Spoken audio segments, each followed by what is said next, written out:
അടുത്ത മാസം 26-ന് തുടങ്ങുന്ന IPLന് ചെന്നൈ സൂപ്പർ കിങ്സിനായി മഹേന്ദ്ര സിംഗ് ധോണി കളിക്കാൻ ഇറങ്ങുമോ എന്നുള്ള ക്രിക്കറ്റ് ആരാധകരുടെ ചോദ്യത്തിന് അതെ എന്ന ഉത്തരവുമായി ടീം മാനേജ്മെന്റ് രംഗത്തെത്തിയിട്ടുണ്ട്. 44-ാം വയസ്സിൽ നിൽക്കുന്ന തലയുടെ വിസ്മയം കാണാൻ കാത്തിരിക്കുകയാണ് ആരാധകർ.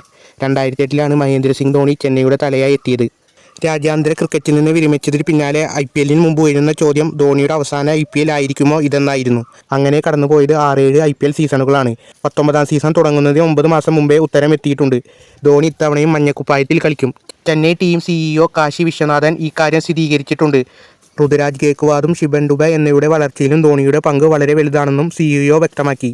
ധോണി ചെന്നൈക്കൊപ്പം എന്നും ഉണ്ടാകുമെന്നും എല്ലാ തരത്തിലും തലയുടെ സാന്നിധ്യം ഗുണകരമാകുമെന്നും മാനേജ്മെന്റ് പറയുന്നു. അതേസമയം രാജസ്ഥാനിൽ നിന്ന് ചെന്നൈയിലെത്തിയ സഞ്ജു സാംസൺ ഇത്തവണ ധോണിക്കൊപ്പം ഗ്രീസിൽ ഒരുമിച്ച് വരുന്നത് കാത്തിരിക്കുകയാണ് മലയാളി ആരാധകർ. T20 ലോകകപ്പിന് പിന്നാലെ മാർച്ച് 26 മുതൽ മെയ് 31 വരെയാണ് IPL. അതേപോലെ വനിതാ പ്രീമിയർ ലീഗിലും സൂപ്പർ കിങ്സിനായി ടീം രൂപീകരണം നടപടികൾ തുടങ്ങിയതായും മാനേജ്മെന്റ് അറിയിച്ചു.